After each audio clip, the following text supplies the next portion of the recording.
Welcome to Quebec House, the childhood home of General James Wolfe, Britain's first hero. But just who was General Wolfe? He was a British commander, and that's all I really know. He was the victor at Quebec in 1759. To be honest, I haven't got a clue. We know General Wolfe as the commander of the army at Quebec, who died in battle, winning Canada for the British, and so becoming one of the most celebrated soldiers in our history. But what about the real James Wolfe, and how can this house help us uncover his story? James Wolfe was born to be a soldier. Get your men ready. His passion was obvious from an early age. Charge! Forward, men! Attack!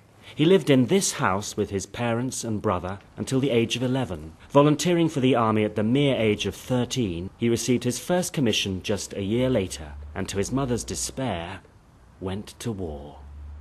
Dear madam, Papa and I are just now going on board. Don't give yourself up to fears for us.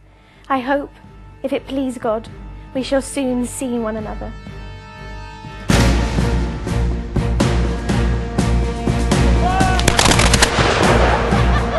He fought in a number of battles here in Britain and in Europe, but 1759 was the year that he showed his true colours in the Battle of Quebec.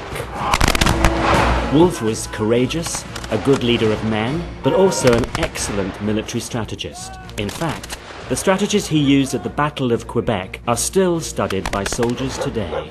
Who runs? The French run, sir. Then I die in peace.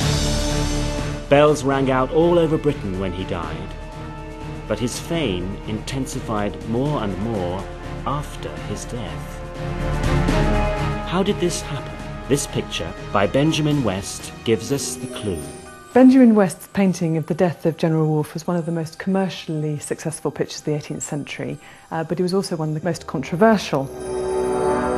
West has used some of the techniques from classical portraiture to turn the death of a single soldier into an epic story. West's painting is a representation of the battle scene.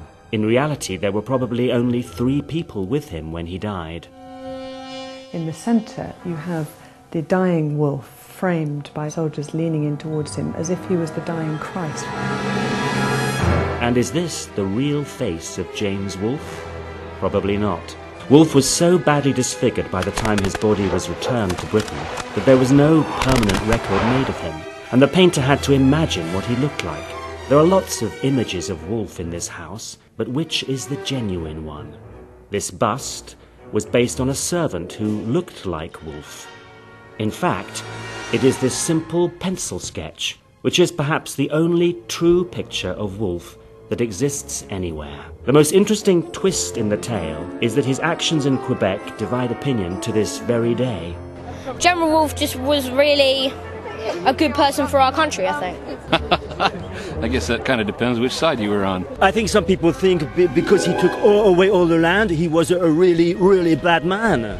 Visit Quebec House and delve into the largest collection of Wolfe memorabilia in the whole world. Decide for yourself, who is the real General Wolfe?